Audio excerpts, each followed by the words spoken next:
मौलाना तारिक जमील ने इमरान खान को पार्टी समेत तबलीग पर बुला लिया।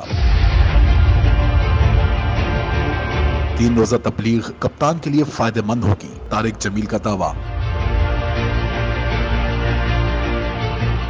कहते हैं ना, चोट जिसे लगे दर्द उसे ही होता है। इसी तरह कुछ लोग चोट पर मरहम के बजाय नमक छिड़कने में सबसे आगे होते हैं। इन दिनों मुल्क भर में तहरीक इंसाफ की जमात टूट फूट का शिकार है, जिसके पेश नजर पीटीआई ऐसे बिखर रही है जैसे तेज हवा में खिजां के पत्ते बिखरते हैं। हाल ही में सोशल मीडिया पर मारूफ मजहबी स्कॉलर मौलाना तारिक जमील का एक वीडियो क्लिप तेजी के साथ वायरल हो रहा है, जिसमें मौलाना तारिक जमील ने चेयरमैन तहरीक इंसाफ इमरान खान को न सिर्फ तबलीग का मशवरा दिया, बल्कि मशवरा देते हुए अपनी हंसी पर काबू न रख सके। वीडियो में देखा जा सकता है कि मौलाना तारिक जमील खिताब के दौरान तहरीक इंसाफ से मुतल्लिक बात कर रहे हैं। तारिक जमील ने कहा कि आप सब पीटीआई वाले 3 दिन तबलीग में लगाओ, आप सबको बहुत फायदा होगा, और अपने साथ खान साहब को भी ले जाओ। जिसके बाद मौलाना तारिक जमील हंसना शुरू कर देते हैं। आप सारे पीटीआई वाले 3-3 दिन तबलीग में लगाओ, आपको बहुत फायदा होगा, खान साहब को भी ले जाओ।